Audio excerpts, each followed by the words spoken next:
A graça e paz, igreja, bem-vindos a mais um devocional com uma leitura bíblica. Nós estamos lendo a Bíblia de Gênesis a Apocalipse, refletindo sobre o que o Senhor tem para nós através dessas palavras. Queria começar com uma oração. Senhor, obrigado por mais esse dia. Obrigado, Senhor, porque o Senhor nos deu, Senhor, a oportunidade de receber mais de Ti. Abre os nossos olhos para que nós possamos compreender a Tua palavra neste devocional. Fala com os nossos corações. Isso que eu te peço e te agradeço. Em nome de Jesus. Amém. E nós vamos começar já aqui com o Êxodo. Nós paramos ontem no texto em que o Deus vai mandar a última praga no Egito e já começa a preparar todo o povo como que eles têm que fazer para que eles não recebam a praga, para que Deus não entre na casa deles para aplicar a praga, que seria a matar o primogênito de macho de todas as famílias, inclusive dos animais. E para isso eles tinham que passar o sangue no umbral do cordeiro que eles iriam comer, e eles deveriam comer já preparados para sair do Egito. Ah, então nós continuamos dessa parte. Diz lá em Êxodo 12, 14: Este será um dia a ser recordado. Todo ano, de geração em geração, vocês o receberão como festa especial para o Senhor. Essa é uma lei permanente. Durante 7 dias comerão pão sem fermento. No primeiro dia da festa, removerão das casas qualquer mínima quantidade de fermento. Quem comer pão com fermento durante algum dos 7 dias da festa será eliminado do meio de Israel. No primeiro e no sétimo dia da festa, todo o povo celebrará um dia oficial de reunião sagrada. Não será permitido nenhum tipo de trabalho nessas datas, exceto o preparo da comida. Celebrem a festa dos pães sem fermentos, ou em alguns dizem os pães asmos, pois ela os lembrará de que eu tirei suas multidões da terra do Egito exatamente nesse dia. A festa será uma lei permanente para vocês. Celebrem-na nesse dia de geração em geração. O pão que comerem será preparado sem fermento, desde a tarde do 14º dia do primeiro mês, até a tarde do 21º dia do mesmo mês. Durante 7 dias não deverá haver qualquer mínima quantidade de fermento em suas casas. Quem comer algo preparado com fermento durante a semana será eliminado do meio de Israel. Essas regras se aplicam tanto aos estrangeiros que vivem entre vocês, como aos israelitas de nascimento. Durante esses dias, não comam qualquer coisa alguma preparada com fermento. Onde quer que morarem, coma apenas pão sem fermento. Em seguida, Moisés mandou chamar todos os líderes de Israel. Ele lhes disse: Vão, escolham um cordeiro ou um cabrito para cada família e sacrifiquem um animal para a Páscoa. Deixem o sangue escorrer para uma vasilha. Tomem um feixe de ramos de hisopo e molhem-no com o sangue. Usando o hisopo, passem o sangue nos batentes laterais e no alto da porta das casas. Ninguém saia de casa até o amanhecer, pois o Senhor passará pela terra para ferir mortalmente os egípcios. Mas, quando ele vir o sangue nas laterais e no alto da porta, passará por sobre aquela casa, não permitirá que o anjo da morte entre em suas casas para matar vocês. Lembrem-se de que estas instruções são uma lei que vocês e seus descendentes deverão cumprir para sempre. Quando entrarem na terra que o Senhor prometeu lhes dar, continuarão a realizar essas cerimônias. Então seus filhos perguntarão: O que significa essa cerimônia? E vocês responderão: É o sacrifício da Páscoa para o Senhor, pois ele passou por sobre as casas dos israelitas no Egito. E, embora tenha abatido os egípcios, poupou nossas famílias. Então todos que ali estavam se prostraram e adoraram. É interessante que toda essa parte da Páscoa ela tem uma relação com a morte de Cristo mais para frente, porque o cordeiro, o que seria sacrificado aí para passar no batente das portas, ele deveria ficar dentro da casa por 3 dias. Jesus ficou em Jerusalém por 3 dias antes de ser crucificado. Foi um cordeiro e Jesus foi considerado como o cordeiro que salvou a humanidade. Aqui, através do cordeiro, as famílias foram salvas e eles passaram da escravidão para a liberdade, saindo do Egito. No caso de Jesus, através do sacrifício do cordeiro, nós passamos da escravidão dos nossos pecados, da nossa carne, para a liberdade em Cristo Jesus. 28. Assim, o povo de Israel fez conforme o Senhor havia ordenado por meio de Moisés e Arão. À meia-noite, o Senhor feriu mortalmente todos os filhos mais velhos da terra do Egito, desde o filho mais velho do faraó, sentado em seu trono, até o filho mais velho do prisioneiro no calabouço. Até mesmo os primeiros machos dentre os animais foram mortos. O faraó, todos os seus oficiais e todo o povo do Egito acordaram durante a noite, e ouviu-se um grande lamento em toda a terra do Egito.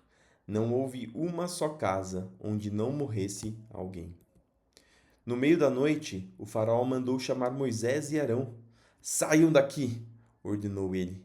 Deixem meu povo e levem os demais israelitas com vocês. Vão e adorem o Senhor como pediram. Levem seus rebanhos como disseram e sumam daqui, vão embora, mas abençoem-me ao sair.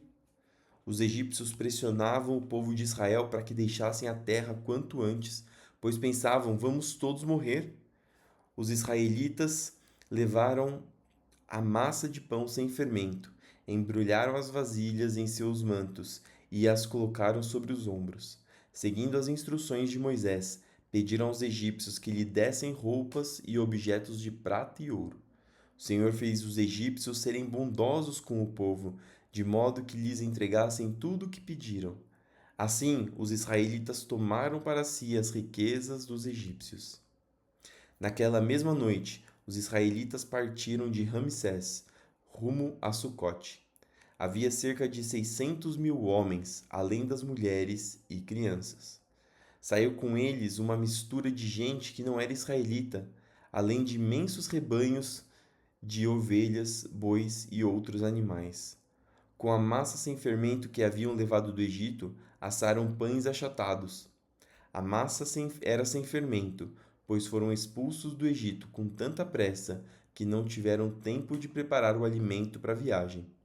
O povo de Israel tinha vivido 430 anos no Egito.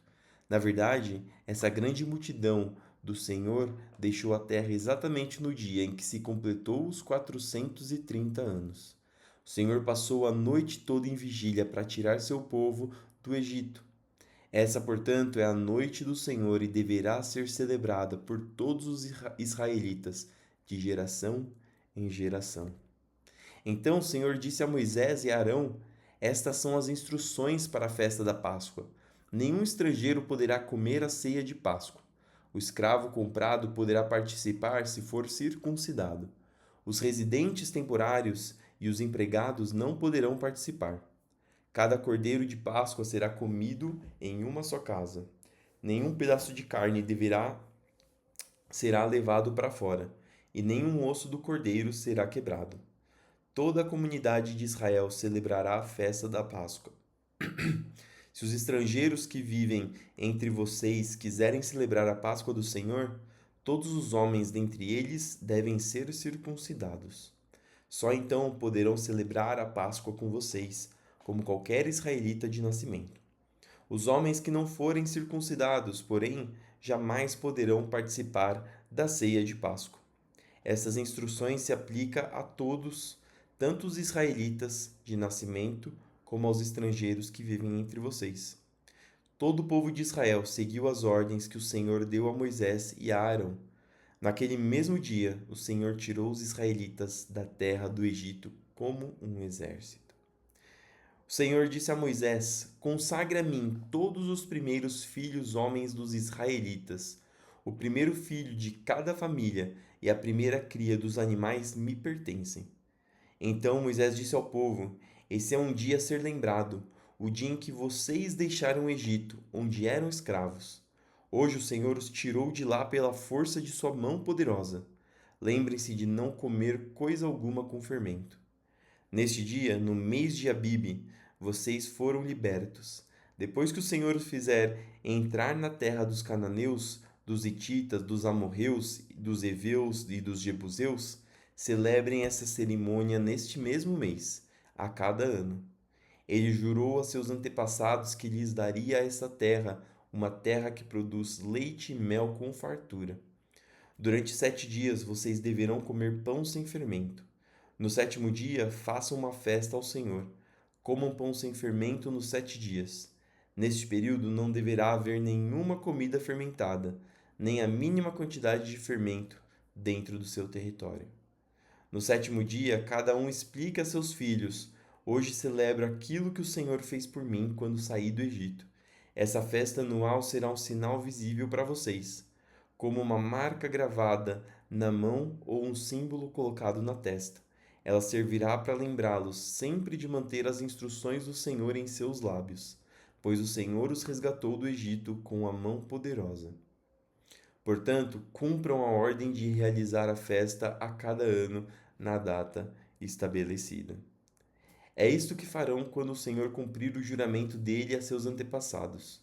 Quando ele lhes der a terra onde hoje vivem os cananeus, apresentem ao Senhor todos os primeiros filhos homens e todos os machos das primeiras crias, pois pertencem ao Senhor. Para resgatar a primeira cria dos jumentos, entreguem ao Senhor como substituto um cordeiro ou um cabrito. Caso não resgatem o animal, terão de quebrar o pescoço dele. Quanto aos primeiros filhos homens, será obrigatório resgatá-los. No futuro, seus filhos lhe perguntarão: O que significa tudo isso? E vocês responderão: Com a força de sua mão poderosa, o Senhor nos tirou do Egito, onde éramos escravos. O Faraó se recusou teimosamente a nos deixar sair. Por isso, o Senhor matou todos os primeiros filhos, homens da região da terra do Egito, e também os machos das primeiras crias dos animais. É por isso que hoje sacrificamos todos os machos das primeiras crias ao Senhor, mas sempre resgatamos os primeiros filhos homens. Essa cerimônia será como uma marca gravada na mão ou um símbolo colocado na testa. É uma lembrança de que a força da mão poderosa do Senhor nos tirou do Egito. Aqui a gente vê até bastante repetição e acho que tem duas questões aqui para repetição. A primeira é que quando algo é repetido, se mostra a importância daquilo.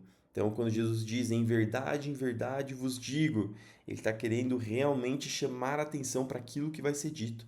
Então, essa cerimônia era importante para o povo, era aquilo que iria constituir o povo de Israel como um povo. Então, Deus estava dando diversas leis neste momento que garantiam que este povo era um povo separado e os costumes e modo de agir desse povo ia fazer que ele tivesse uma separação dos outros povos, para que eles que fosse mais difícil deles se afastarem de Deus. E o segundo, acho que também é a questão da importância dessa libertação, a importância que essa passagem que aconteceu trouxe na vida desse povo. Então, a, essa repetição que acontece nesse texto é por conta disso. Mateus 20, 29 até o 21, 22. Quando Jesus e seus discípulos saíram de Jericó, uma grande multidão os seguiu. 2 cegos estavam sentados à beira do caminho e, quando souberam que Jesus vinha naquela direção, começaram a gritar: Senhor, filho de Davi, tenha misericórdia de nós. Calem-se, diziam aos brados os que estavam na multidão.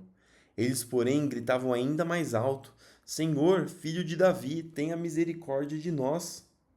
Ao ouvi-los, Jesus parou e perguntou: O que vocês querem que eu lhes faça?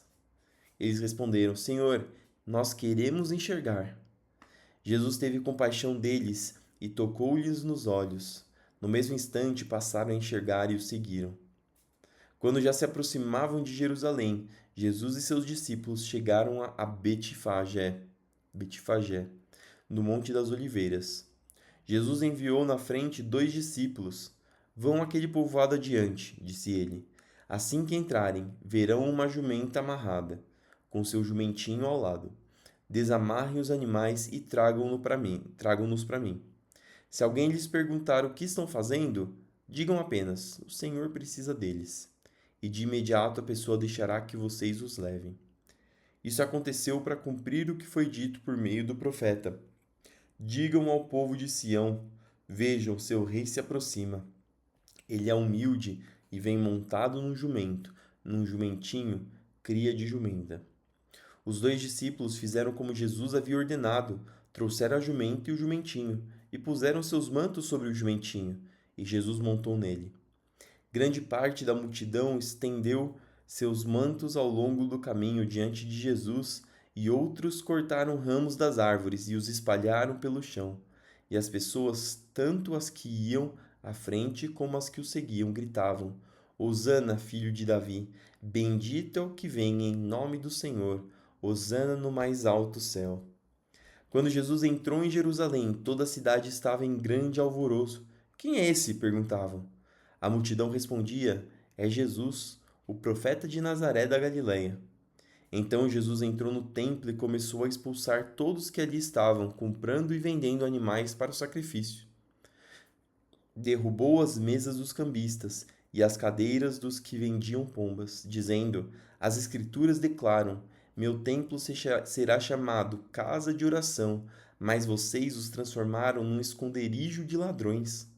Os cegos e os coxos vieram a Jesus no templo, e ele os curou. Quando os principais sacerdotes e mestres da lei viram esses milagres maravilhosos e ouviram até as crianças do templo gritar: Hosana, filho de Davi, ficaram indignados. Está ouvindo o que as crianças estão dizendo? Perguntaram a Jesus. Sim, respondeu ele. Vocês nunca leram as Escrituras? Elas dizem: Ensinaste crianças e bebês a te dar louvor.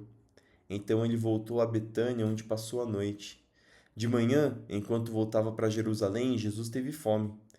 Encontrando uma figueira à beira do caminho, foi ver se havia figos, mas só encontrou folhas. Então disse à figueira: Nunca mais dê frutos. E no mesmo instante a figueira secou. Quando os discípulos viram isso, ficaram admirados e perguntaram: Como a figueira secou tão depressa?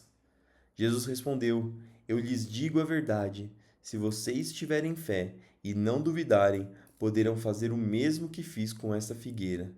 E muito mais. Poderão até dizer a este monte: Levante-se e atire-se no mar, e isso acontecerá. Se crerem, receberão qualquer coisa que pedirem em oração. É interessante essa parte aqui da figueira, porque às vezes as pessoas falam, ué, mas só porque a figueira não tinha frutos, Jesus amaldiçoou ela.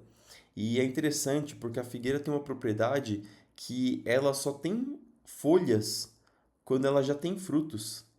Então, se ela tem folhas, mas não tem frutos, é porque ela não vai produzir mais frutos. Então, aqui Jesus estava, ao mesmo tempo que ele. Na verdade, Jesus estava trazendo uma lição aqui, dizendo que aqueles que parecem saudáveis, que parecem ser cristãos, que parecem ser alguma coisa, mas não dão verdadeiramente frutos, mas não são realmente, não produzem realmente os frutos do Espírito, não produzem ações, não têm uma fé que se materializa em ações para o nosso Deus. Deus não se agrada dessa pessoa, porque ele quer pessoas que sejam verdadeiramente cristãos. E verdadeiramente cristão não é aquele que simplesmente o é da boca para fora, mas aquele que materializa essa fé, essas palavras com ações. Salmos 25, do 16 ao 22. Volta-te para mim e tem misericórdia, pois estou sozinho e aflito. Meus problemas só aumentam, livra-me de toda minha angústia. Atenta para minha dor e para o meu sofrimento. Perdoa todos os meus pecados. Vê quantos inimigos tenho e a crueldade com que me odeiam. Protege minha vida e livra-me. Não permitas que eu seja envergonhado, pois em ti me refugio. Que a integridade e a retidão me guardem, pois em ti ponho minha esperança. Ó Deus, resgata Israel de todas as suas angústias. E por fim, Provérbios 6, do 12 ao 15. Como são os desprezíveis e os perversos? Eles vivem mentindo, demonstram sua falsidade com um piscar de olho, com um movimento do pé ou por sinais dos dedos. Seu coração pervertido trama maldade e andam sempre criando problemas. Por isso serão destruídos de repente, despedaçados no instante, sem que possam se recuperar. E esse foi o devocional de hoje. Essas foram as palavras que Deus tinha para gente. Espero que você continue meditando nessas palavras durante o dia e que elas possam encontrar uma terra fértil no coração de vocês.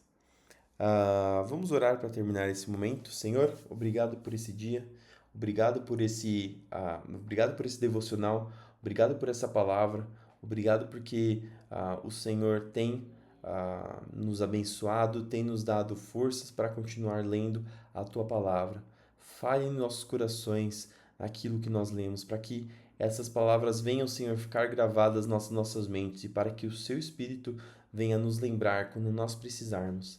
Senhor, age em nossas mentes para que nós possamos compreender a Tua vontade através dessas palavras e para que nós possamos aplicá-las, para que nós possamos materializar isso que o Senhor tem nos ensinado.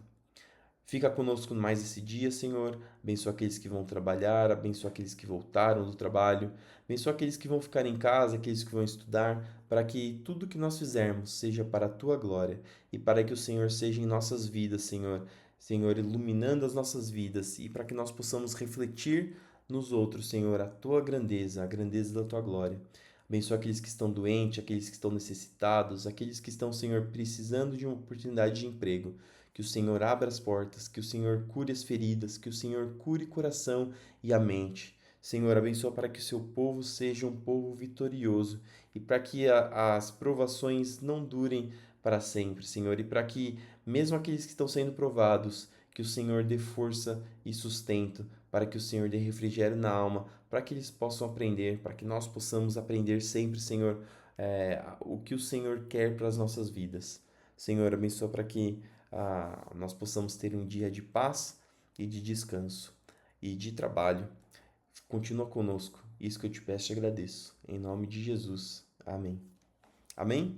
Que independente do que você vai fazer hoje, que você possa ser abençoado, que as suas ações venham refletir a glória do Senhor e que tudo que você fizer hoje seja para a glória de Deus. Fique com Deus e até amanhã para mais um devocional.